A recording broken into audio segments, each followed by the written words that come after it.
It's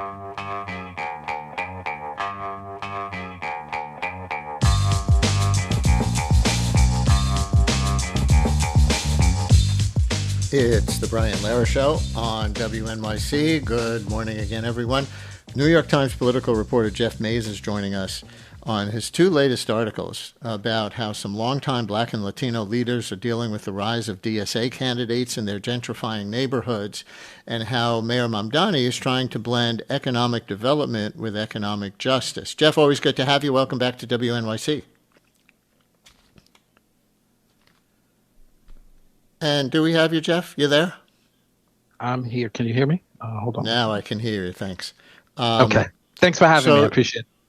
So you quote some prominent and well-respected Black and Latino leaders with very progressive histories, we should say, like Esmeralda Simmons, Black woman attorney, Bed-Stuy based, who was a leader in past lawsuits to create minority voting districts in New York, and as you remind us, helped found the Center for Law and Social Justice at Medgar Evers College. She's been on the show in that context.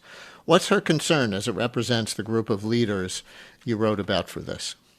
Well, this reminded her the sort of victories that the DSA has been having in mostly gentrifying neighborhoods. This sort of reminded her of the days in New York City where minority voters could not, or the districts were drawn in such a way that minority voters could not elect certain individuals that maybe had support in those communities. And so she was part of that effort, filing lawsuits to change that, and along with other folks like Al Van in Brooklyn. And, you know, that area became really a base of Black political power in the city. And so she's just sort of watched as, you know, over the past few years, Democratic Socialists have won seats in places like Bed-Stuy.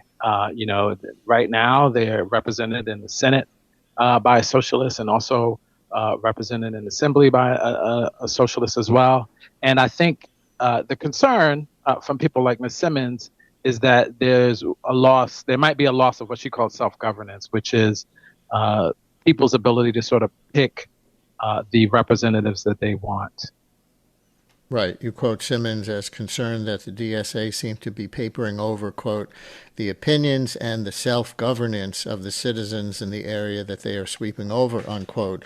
You also have Tiffany Burt, maybe even a more at least emotional response to some of these DSA victories. Tiffany Burt, a millennial who moved to Bed-Stuy from Ohio in 2018, head of the Vanguard Independent Democratic Association, one of Brooklyn's most influential political clubs and a center of Black political power for decades, you write, she said she was devastated and moved to tears by DSA's victories. Explain that, Jeff, because the DSA candidates who won their congressional primaries, at least, are both Latinas, and they would say they want more activism than the older guard leadership was providing, not less, for marginalized communities of color. So what's the skepticism? What were the tears for, given that?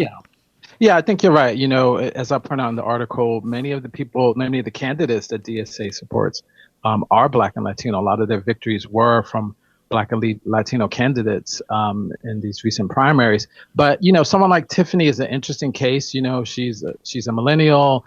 You know, she moved to the city from Ohio, I believe, and you know, lived in Harlem at first, and then, you know, eventually moved to Bed-Stuy. She might actually be the type of person that DSA would look to recruit into their groups. But, you know, her larger concern, she said, is that it feels like to her that the DSA just does not consult with sort of longtime residents of the neighborhood about, you know, what their priorities are. So I think sort of running underneath this is just a fear that people will not be able to get the issues, the sort of even the bread and butter issues that they're concerned about to be addressed because, you know, they don't necessarily know these folks from the DSA and they don't feel comfortable with them from the DSA. You know, a lot of people raise concerns to me about the makeup of the group and how many white people they have in the group as well.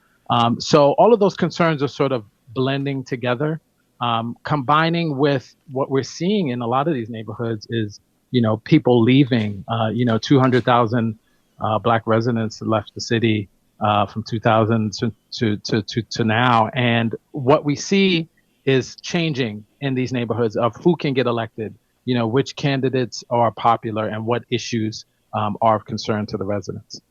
Though I imagine DSA would say the reason so many black New Yorkers in particular are leaving New York City is because of affordability concerns, which is Absolutely. exactly, they would say, what they're centering. Also, you Absolutely. write. And I just want to add, Go ahead. Jumaane Williams, the public advocate, the Yep. highest ranking black elected official in the city, raised that concern. He said, black and Latino elected officials should have done more to address the gentrification that's sort of causing some of the black flight from the city.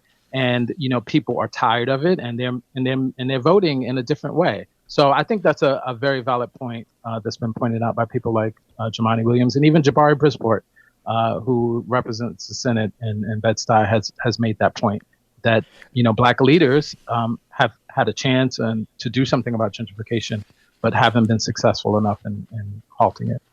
Right, and you have an interesting Antonio Reynoso quote.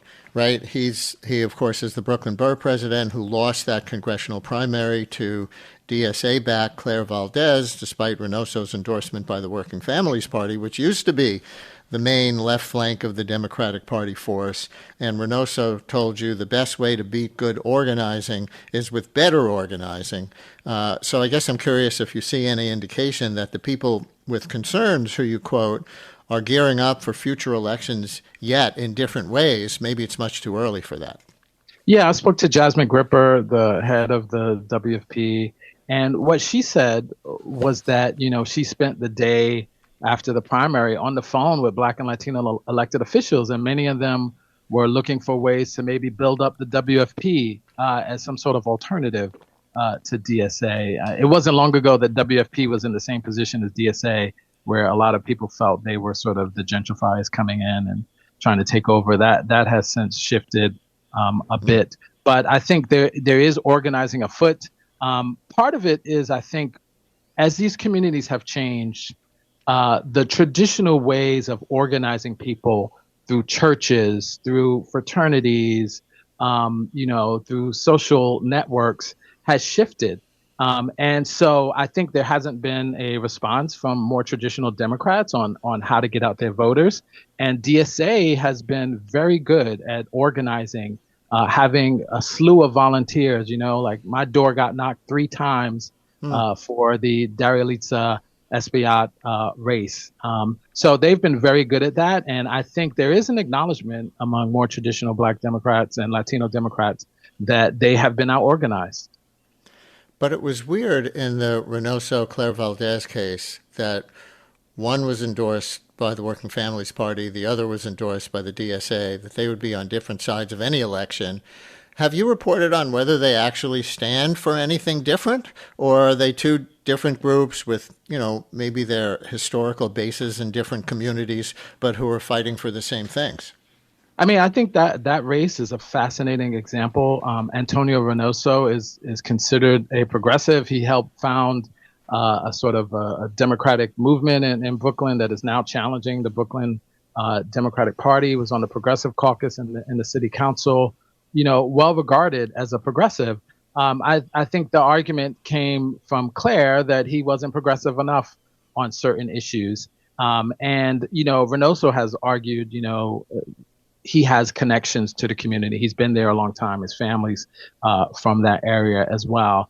But voters, were not interested in that necessarily. And, Claire, with the endorsement of Mayor Mamdani, focusing on issues like Israel, the war in Israel, and sort of ending that war as a means to bringing resources back to the community was a really popular message and drove her to victory. Listeners, we can take some calls and texts with Jeff Mays from the Times. Are you specifically a Black or Latino voter who either voted for a DSA candidate in New York City this year for Congress or for state legislature, or are concerned about their rise and increasing political power compared to longer-term local Black and Latino leaders or communities? 212-433 WNYC,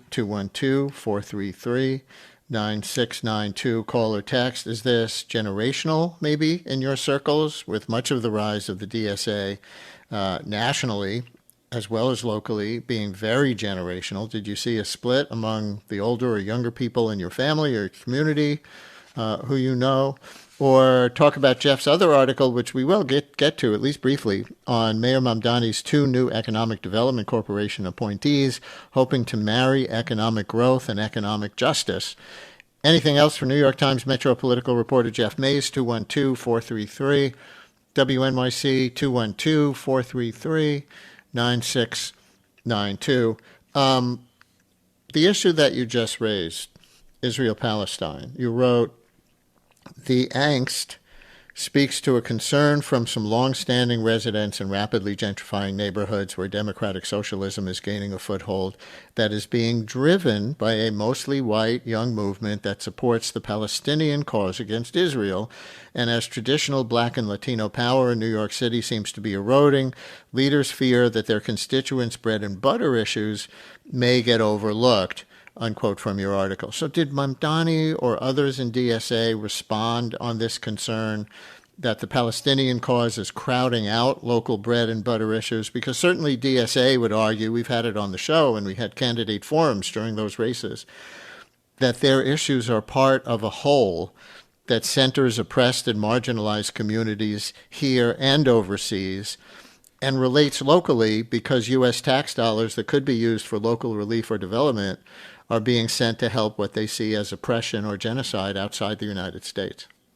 Right. That's exactly it, Brian. I mean, the DSA has made that argument that instead of spending money on foreign wars, that money should be funneled back into these Black and Latino communities to help fix things like education and housing and healthcare. And so that's been a very powerful argument. You know, both Darialitza Avila Chevalier ran on that, Claire Valdez ran on that, and gained a lot of voters, a lot of support in these communities behind that idea of using that money in a better way. And that's why they say it is the top issue, is because it comes down to the tax dollars that are being not spent in the community because maybe they're being spent on foreign wars.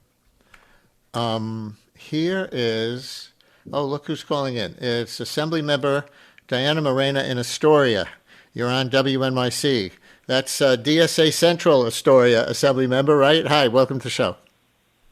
That's right. Hello. I'm calling from the People's Republic of Astoria, as we lovingly refer to our district. And I wanted to call and chime in just to say that, prior to being an Assembly member, I was a longtime member of DSA and really find some of the framing in the story around DSA being, we hear that a lot, right? That it's a white organization, that it doesn't serve the interest of maybe like long-term residents of the communities that we represent. And as someone who has organized and been in the organization a long time, I find that to erase a lot of the times the voices and leadership of people of color within DSA, and frankly, also the very real generational divide that we also see in the voting patterns that have led to DSA victories.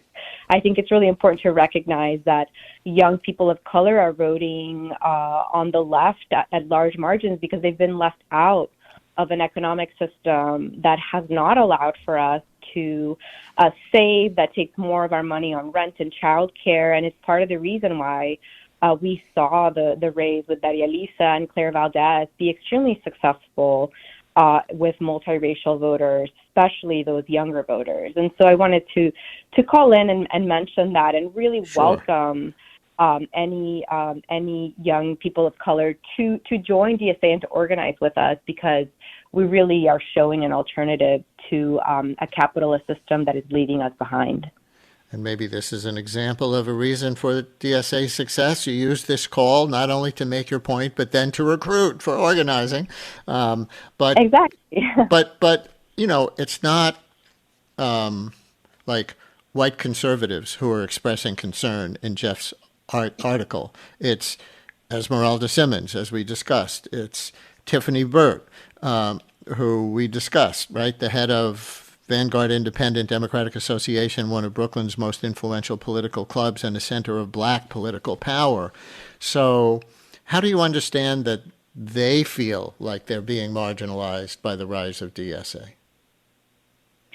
I would really argue that it is a segment of a leadership that represents, again, frankly, an old guard and an ideology that is not representative of what voters, Democratic voters, are asking for. I would echo What's the the word ideological piece? If you're saying these, progressive, right? These were people who were on the left of the Democratic Party for most of their careers. If you're saying there's an ideological difference between a DSA and a Tiffany Burt, what is it?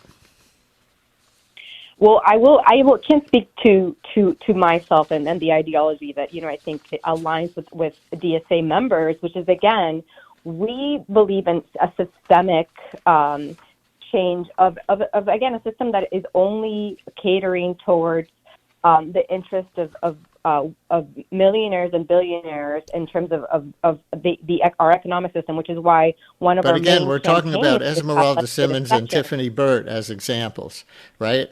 They're not interested in catering to the interests of millionaires and billionaires. I'm sure you'll agree. So I'm just trying to get at what specifically you think, since you mentioned ideological differences, you think the differences are between the old guard and the new guard in some of these communities. Well, I would definitely say that, for example, DSAs, as we've mentioned,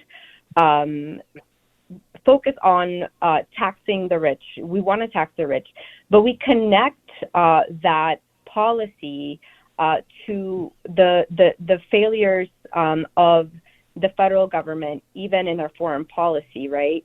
And it's really important for us to connect how our tax dollars are being spent on bombs abroad versus what we're doing at home. And sometimes those issues are framed as if they were out of touch with the bread and butter needs of Black and brown communities, when we see them as deeply connected, right? And you pointed that out as one of the issues that really had future Congresswoman Valdez's campaign stand out from Borough President Reynoso's. And I think that that's a clear example of how DSA really furthers economic issues and connects issues that may feel out of touch to the everyday lived realities of people at home. Assembly member, we really appreciate your call. Thank you very much for participating. Thank you very much. Assembly member Thank Diana Moreno of Astoria. And I think Arnaldo in Bushwick has a different point of view. Arnaldo, you're on WNYC. Hello. Hi. I want to make a point that I think is very important. Look, I live in a voting district that now has every single politician, every single one, city council member, state senator, congresswoman, that woman that was just elected, new assembly member, every single politician. Yes, they're either DSA or they're DSA, friends. And every single one of them was born outside of New York City. Every single one of them. Most of them came here around college time, and they're not very old. I mean, all of them are very young people in their 30s, either now or when they first got elected. Why does that matter to you if they are learning the local issues, getting steeped in them, and then looking to legitimately represent the community? Well, very good. My point is that I don't feel that they're doing that enough. For example, our new congresswoman, she came to New York. She went to work at Columbia, running some sort of art program, and very quickly after she showed up here, she got elected in the nearby district to the assembly. Okay, that's fine. Although it seemed to me that was a very quick, transition to a political job. But then what does she do? She then runs for Congress. I mean, it seems to me right, after like a year just in the got assembly. elected to the assembly. But what? One might say that's politics. If she was able to get out there and compete, which anybody is eligible to do if they're legally here and all that stuff, and she competed, and she got the most support. Well, you know that in these off-year elections, the reality is that a relatively small number of people vote. Now, the fact of the matter is that the people that have voted in this election, a very large number, from what I can see, are the new gentrifying hipster class. Those are the people that supported these people. Now, the DSA and their friends were smart enough not to run white people in these elections. They were able to get people of color to run in the elections, but every single one of them was born and raised in some other place.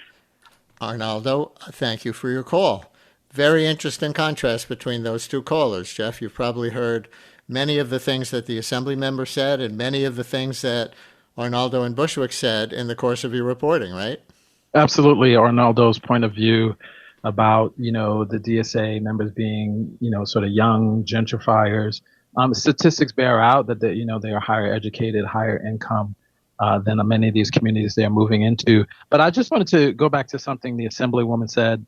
I think, as I mentioned in the article, DSA has done a good job of recruiting Black and Latino candidates. And when I talk to the leadership of New York City DSA, they acknowledge that this sort of racial concern about DSA being a white group is an issue, and they are working on that issue.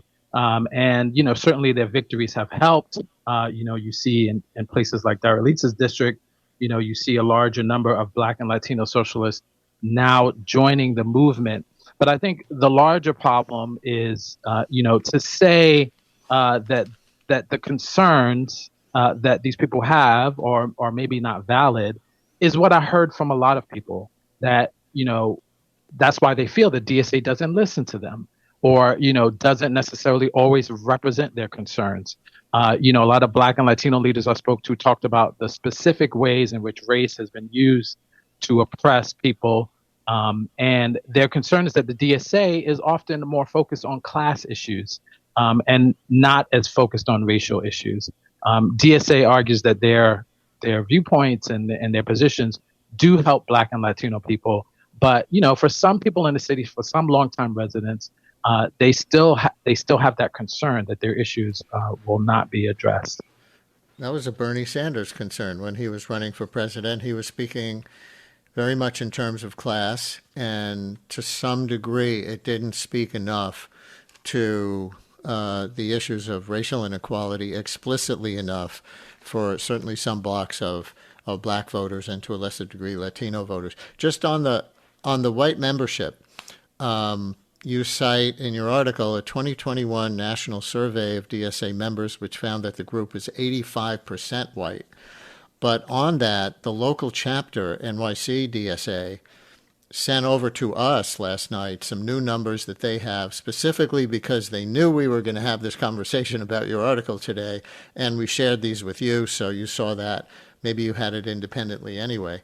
But the gist of what they sent is that 50% of New York City chapter members are people of color, and 60% of people joining the Bronx and Upper Manhattan branch are people of color, which they credit to the excitement around the Chevalier candidacy, as well as to their immigrant justice working groups organizing around ICE. They're also looking at, who their voters are. They report that in districts where DSA candidates are running, people of color turnout doubles and sometimes triples. So I guess you were making this point a minute ago, but this white predominance among DSA seems to be at least starting to change meaningfully in a way locally, right? Yeah, and I think the DSA has recognized this as an issue. And, when I spoke to candidates like Conrad Blackburn, who ran for an assembly seat in Central Harlem, he lost. He was the one sort of DSA candidate who lost his election bid. He talked about how before he decided to run, he had very candid conversations with DSA that, we have to run this campaign differently. We can't necessarily have a bunch of sort of young, white, highly educated people knocking on doors, trying to talk to people in public housing that wouldn't get the message. So he made a very purposeful effort to have Black and Latino status, as did Darilisa, as she told me. She made a very purposeful effort to sort of make her campaign represent the community. On the numbers, look, I don't know. I haven't seen these numbers yet. I wish they had shared them with me for the article. But, I don't know how they're defining people of color, first of all. Second of all, does that mean that 50% of the group is white? That would still be an overrepresentation. Whites make up about 31% of residents in New York City. Just briefly to your other article, which we're going to wind up giving short shrift to because this conversation was so rich and we had, meaningful and interesting callers. How Mamdani is trying to blend economic development with economic justice. This is a tale of two new appointees. Can we say yet what kind of economic growth strategies and what kinds of economic justice strategies Anthony Shorus and Lena Khan might develop as a team that actually integrates the two, better than previous governments, which always say they want both development and justice. So what's new here? Well, I think what's new is that this sort of explicit focus of using the Economic Development Corporation, not just for economic development and growth, but also to sort of fight the affordability issue and to increase economic justice, for New Yorkers who are struggling. So that is like the real intention, the real expression of that idea as being a mission of EDC is a shift that's occurred under the Mamdani administration. As to how they do that, I haven't really got a good idea from either of them. Anthony Shorus is a veteran of city government. He worked at the consulting firm McKinsey and Company. And Lena Khan, who is also an advisor to Mayor Mamdani, has led many efforts sort of to protect consumers and workers. They've both argued that those two things are possible. You can do economic development that is also aimed at increasing economic justice, improving affordability for the life of residents. Just one thing about Lena Khan, the famous Lena Khan, who's got such a big reputation from her time in the Biden administration, as you described her, an antitrust crusader and chair of the Federal Trade Commission in that context, where you wrote she sought to block acquisitions by Meta and Google. She filed suit against Amazon, accusing it of protecting a monopoly, its monopoly power online against retailers, other retailers, which is very interesting on a national level, all this antitrust. But is there a municipal version of that she might have in mind for city policy?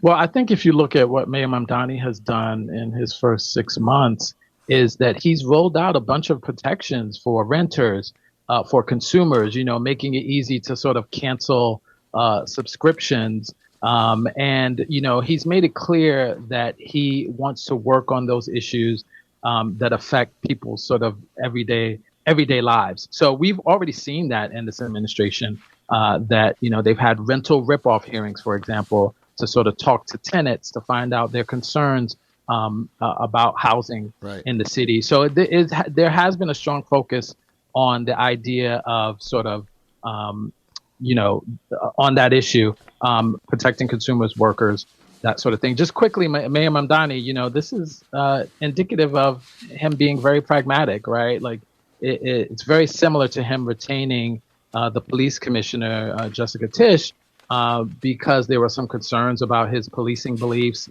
But she had the support of the business community. So he did retain her. And in this case, he sort of split the baby down the middle. He got a government veteran in Anthony Shorus, and also still, sort of pledged to keep his ideological beliefs alive with Lena Khan as the chairwoman of the board. Really interesting. Jeff Mays, Metro reporter for the New York Times. We always appreciate when you come on. Thanks a lot. Thanks, Brian. WNYC's journalism and storytelling is heard by millions of passionate listeners. Sponsors of our programming gain our listeners' attention and their respect. Learn about how your organization can support WNYC and WNYC Studios at sponsorship.wnyc.org.